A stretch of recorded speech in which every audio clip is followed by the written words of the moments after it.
यार मेरे को ना एनिमे सिर्फ जापानीज में देखने में मजा आता है भाई। भाई वो तो ठीक है, बट भाई सबटाइटल देखने पड़ते हैं और उसकी वजह से एक्शन मिस हो जाता है, तो मैं इंग्लिश डब में देख लेता हूँ। है ना, मेरी भी यही प्रॉब्लम है, इसलिए मैं तो भाई हिंदी में देख लेता हूँ। हिंदी डब देखता है? अबे चलना। मैं अच्छे से जानता हूँ कि एनिमे का असली फील जापानीज में ही है, लेकिन उनका भी तो सोचो जिनको इंग्लिश नहीं आती या हिंदी में देखना उनके लिए ज्यादा आसान है। I mean, सिर्फ लैंग्वेज की वजह से वो इन अमेजिंग स्टोरीज से अनजान क्यों रहे। याद करो वो दिन जब तुम अटैक ऑन टाइटन और डेथ नोट जैसे मास्टरपीसेस अपने दोस्तों को दिखाना चाहते थे और तुम्हारा दोस्त कहता था यार मैं कार्टून नहीं देखता। तब से अब तक काफी कुछ चेंज हो गया और अब तो काफी सारे एनिमे हिंदी में भी अवेलेबल हैं, including some of those we call masterpieces. और आज मैं तुमको ऐसे ही मास्टरपीसेस हिंदी डब के साथ रिकमेंड करूंगा। ये वीडियो एब्सोल्यूट बिगनर्स के लिए है और साथ में उसके लिए भी जो तुमको अवॉइड कर रहा है ये कहकर कि यार हिंदी में होता तो देख लेते। आगे बढ़ने से पहले मैं बता दूं कि ये सारे एनिमे टाइम्स पर अवेलेबल हैं और उन्होंने ही इनको हिंदी डब भी किया है और वो तुमसे एक छोटी सी हेल्प चाहते हैं। उनको तुमसे ये जानना है कि तुम कौन से एनिमे को इंडिया में देखना चाहोगे और किन एनिमे का हिंदी डब चाहते हो। तो इस वीडियो के डिस्क्रिप्शन में तुमको एक गूगल फॉर्म का लिंक मिलेगा जिसको भर के तुम डायरेक्टली एनिमे टाइम्स को बता सकते हो कि तुमको कौन से एनिमे इंडिया में चाहिए। और हाँ, फॉर्म के बेस्ट 3 रेस्पॉन्सेस को मिलेगा मौका अमेजिंग एनिमे मर्च जीतने का। To participate in the giveaway anime times को इंस्टाग्राम पे फॉलो कर लो और गूगल फॉर्म भर दो। Link is given in the description. तो शुरू करते हैं उन एनिमे से जिन्होंने लाखों लोगों को एनिमे फैन बनाया है, अटैक ऑन टाइटन और डेथ नोट। मैं लिख के दे सकता हूं कि इंडिया में 90% एनिमे फैंस की जर्नी यहीं से शुरू हुई है और हम में से 100% लोगों ने ये एनिमे अपने दोस्तों को दिखाने की कोशिश की है ताकि दुनिया को पता चल सके कि अच्छा कंटेंट क्या होता है। डेथ नोट से शुरू करते हैं। इस एनिमे में एक अल्ट्रा स्मार्ट बंदा होता है लाइट यागामी। उसको मिलती है एक मौत की किताब यानी कि डेथ नोट, जिसमें किसी का भी नाम लिखने पर वो आदमी टपक जाता है। किताब हाथ में लगते ही वो लाइन से सारे क्रिमिनल्स को उड़ाना शुरू कर देता है और खुद को दुनिया का भगवान घोषित कर देता है। पर फिर एक और अल्ट्रा स्मार्ट बंदा आता है एल, जो बोलता है कि मैं लगाऊंगा लाइट के एल, और शुरू होता है चूहे बिल्ली का एक गजब का खेल जिसमें एल लाइट को पकड़ना चाहता है और लाइट एल को मारना। बस एक दिक्कत है, एल का असली नाम किसी को नहीं पता। The show is just so engaging कि तुम बस 2 एपिसोड देख लो और फिर तुम चाहकर भी खुद को नहीं रोक पाओगे इसको फिनिश करने से। मुझे भी एनिमे का एडिक्शन ऐसे ही हुआ था और उसके बाद मैंने ये डिसाइड कर लिया था कि मैं हिंदुस्तान के हर इंसान को डेथ नोट दिखाऊंगा। Because what did you even do in your life if you didn't witness the greatness of this masterpiece? Did anyone से मास्टरपीस? क्योंकि ये शब्द सुन के मेरे दिमाग में सिर्फ एक ही एनिमे आता है और वो है अटैक ऑन टाइटन। इसका भी हिंदी डब एनिमे टाइम्स ने अपने प्लेटफॉर्म पर ऐड किया है। इनफैक्ट एओटी को इंडिया में लेकर आने वाला ये पहला प्लेटफॉर्म था। Attack on Titan Eren Yeager की स्टोरी है जिसकी मम्मी को एक टाइटन खा जाता है। टाइटन्स इंसानों को खाने वाले विशालकाय क्रीचर्स हैं जिन्होंने इंसानियत को ऑलमोस्ट खत्म कर दिया है। इंसानों ने एक ऊंची सी दीवार खड़ी कर दिया और पिछले 100 सालों से वो शांतिपूर्वक जी रहे हैं। पर फिर एक महाविशालकाय टाइटन आके उस दीवार में छेद कर देता है और एरन की मम्मी टपक जाती है, जिसके बाद एरन का बस एक ही मकसद है, सारे टाइटन्स का खात्मा। इंटरेस्टिंग लगा? वेल, ये स्टोरी का बस 1% था। आगे जो होगा ना वो देख के तुम्हारे दिमाग के अंचर पंचर खुल जाएंगे। और इस एनिमे को अपने रिस्क पर देखना, क्योंकि एक बार जो इसे देख लेता है उसे फिर कुछ और अच्छा नहीं लगता, because it is just the best. But there is one anime that comes close. In fact लोग इसे दुनिया का सबसे परफेक्ट एनिमे भी कहते हैं, फुल मेटल अल्केमिस्ट ब्रदरहुड। जी हाँ, ये भी हिंदी डब में अवेलेबल है। Human kind can not gain anything without first giving something in return. To obtain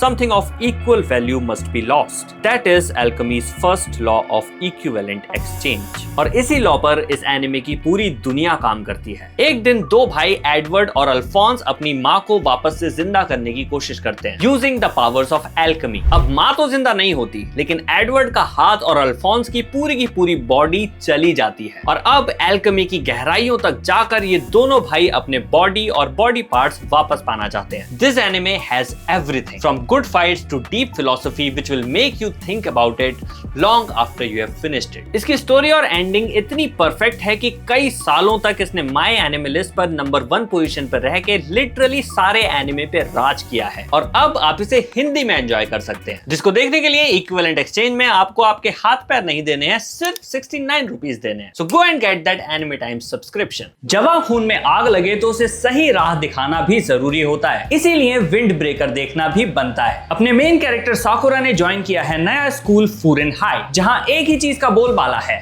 strength. बचपन से ही साकुरा अपने ऑड लुक्स के लिए बुली होता आया है, जिसकी वजह से उसकी फाइटिंग स्किल्स काफी अच्छी हो गई हैं। और फूरिन हाई आने के बाद उसका बस एक ही गोल है, यहाँ के स्ट्रॉन्गेस्ट बंदे को हरा के अपना दबदबा बनाना, यानी कि नंबर 1 बनना। पर धीरे धीरे वो देखता है कि यहाँ पर जो स्ट्रॉन्गेस्ट बंदा है हाजिमे उमेमिया, वो एक केयरिंग लीडर है जो प्रायोरिटाइज करता है अपनी गैंग और पूरे टाउन को फैमिली की तरह प्रोटेक्ट करना, जिसकी वजह से सब उसकी रेस्पेक्ट करते हैं। एनीमे भले स्कूल गैंग्स, फाइटिंग और राइवलरी के बारे में है with amazing fight choreography and animation, लेकिन ये एनीमे वायलेंस प्रमोट नहीं करता है, बल्कि इसका मैसेज तो ये है कि स्ट्रेंथ का इस्तेमाल कमजोर की मदद और अच्छे कामों के लिए करना चाहिए। फाइटिंग तो बस एक जरिया है अपने ओपोनेंट से कम्युनिकेट करने का, उसे जानने का, समझने का, ना कि हर्ट करने का। और यही चीज इस एनीमे को खास बनाती है। और इसके साथ तुम एनीमे की दुनिया में पूरी तरह से कदम रख चुके हो, तो तुम्हें एक कदम और रखवा देता हूँ इसेकाई की दुनिया में। इसेकाई मतलब एक जादुई दुनिया में पहुंच जाना जहाँ वियर्ड क्रीचर्स और बहुत सारी क्यूट एनिमे गर्ल्स होती हैं। बाय द वे पहले ही बता दूं कि ये वाली मेरी है। एक दिन ट्रक उनके नीचे आकर सुबारू इसेकाई हो जाता है, पर इस मैजिकल दुनिया में आकर भी ये बंदा पावरलेस है,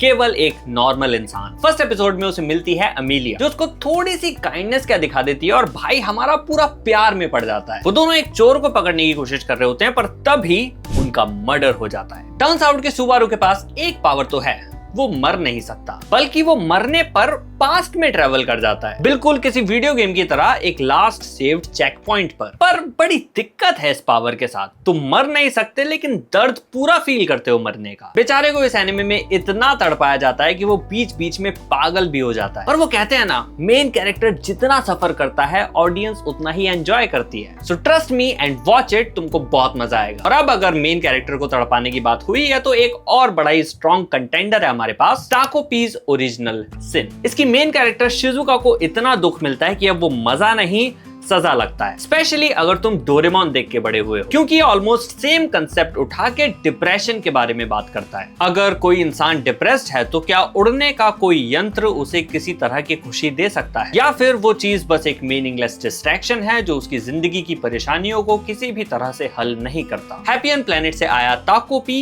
यही करने की कोशिश कर रहा है। वो अपने हाईटेक एलियन डिवाइसेस से शिजुका की हेल्प करने की कोशिश करता है, only to realize that his temporary solution does not solve the entire problem. Life is much more complex and one wrong move can lead to a disaster. ये 2025 का one of the best anime है, लेकिन बहुत ज्यादा dark भी है। अगर तुम्हें लगता है कि एनिमे बच्चों के देखने की चीज होती है, बस कुछ रंग बिरंगे कार्टून जो बच्चों का दिल बहलाने के लिए बनाए जाते हैं, तो ये एनिमे केवल 6 एपिसोड्स में तुम्हारी ये धारणा पूरी तरह से बदल के रख देगा। तुमको ये ऐसा मुक्का मारेगा कि तुम जिंदगी में दोबारा कभी एनिमे को कार्टून बोलने की गलती नहीं करोगे। पर खैर चलो, दुख बहुत मिल गया, अब थोड़ी सी दवा भी ले लो। यू आर मिस सर्वेंट ये एक प्यारा सा रोम-कॉम एनिमे है। इसमें एक असासिन लड़की होती है यूकी, जिसे भेजा जाता है एक अमीर ज़ादे लड़के हितोयोशी के घर, पर वो उसको असैसिनेट करने नहीं आई है, बल्कि एज अ मेड आई है। इसको कुछ नहीं आता है सिवाय लोगों को टपकाने के। हितोयोशी फिर भी उसे अपने घर में जगह देता है, और जो लड़की सिर्फ खून खराबा जानती थी, वो उसे एक नॉर्मल लाइफ एक्सपीरियंस करवाता है, जो कभी क्यूट तो कभी फनी तो कभी हार्ट वार्मिंग लगता है। ये सिंपल सा एनिमे, इसमें कुछ कॉम्प्लेक्स नहीं है, इवन यहाँ तक कि तुमको अपना लॉजिकल ब्रेन साइड में भी रखना पड़ सकता है इसको एंजॉय करने के लिए, but give it a chance. तुमने नाम भले ही पहली बार सुना हो, लेकिन तुमको ये बहुत ही अच्छा करवाएगा फील,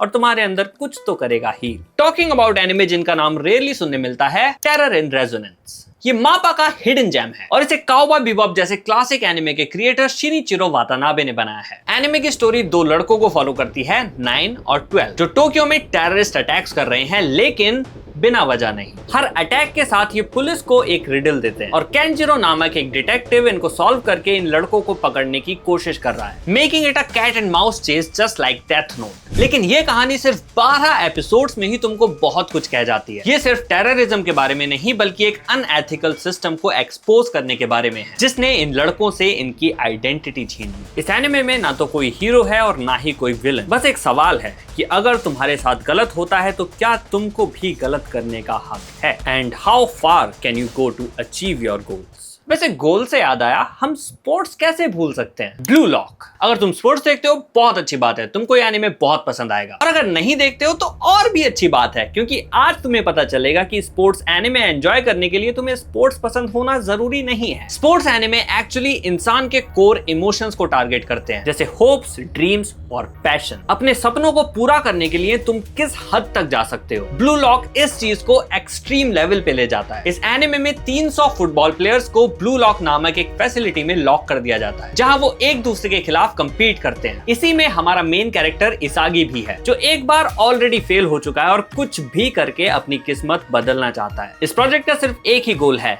जापान का बेस्ट स्ट्राइकर प्रोड्यूस करना, पर विनर सिर्फ एक ही होगा और बाकी सबका करियर खत्म कर दिया जाएगा। तो क्या इसागी जापान का बेस्ट स्ट्राइकर बन पाएगा? यह एनीमे ना सिर्फ तुमको दिल थमा देने वाला एंटरटेनमेंट देगा, बल्कि तुमको जज्बा भी देगा कुछ कर दिखाने का। स्पोर्ट्स एनीमे के पास कुछ तो पावर होती है मोटिवेट करने की, जो तुम्हारे अंदर चिंगारी जगा दे, और ब्लू लॉक तो सीधा आग लगाता है। नाउ आज का आखिरी सजेशन, शांग्री-ला फ्रंटियर। इसका क्या मतलब है वो तो मुझसे मत पूछना, लेकिन मैं एक चीज जरूर बता सकता हूँ कि ये बहुत ही मजेदार एनिमे है। नथिंग टू सीरियस दो। अपना main character सनराकू usually trash games खेलता है, जिसमें बहुत सारे बग्स हों और जिसे पार कर पाना ऑलमोस्ट इम्पॉसिबल हो। फिर एक दिन वो अपनी दिनचर्या में बदलाव लाता है और ट्राई करता है एक super popular virtual reality game शांग्री-ला frontier, और अपनी एक्सेप्शनल गेमिंग स्किल से वो इस गेम की दुनिया को ही हिला के रख देता है। हिडन क्वेस्ट, सीक्रेट बॉसेस और अनएक्सपेक्टेड फाइट्स से ये एनिमे तुम्हें हर एपिसोड में कुछ नया सरप्राइज देता है। अगर तुम्हें गेमिंग पसंद है तो ये तो मस्ट वॉच है, और अगर नहीं भी है तो भी तुम इसका फन एडवेंचर और वेल एनिमेटेड फाइट्स एंजॉय कर सकते हो। और इसके साथ पूरे होते हैं मेरे 10 एनिमे। ये सारे एनिमे अवेलेबल हैं हिंदी डब में, और इस तरह के कई और एनिमे भी तुम देख सकते हो एनिमे टाइम्स पर। और हाँ, गिव अवे में पार्टिसिपेट करने के लिए वो फॉर्म भरना मत भूलना,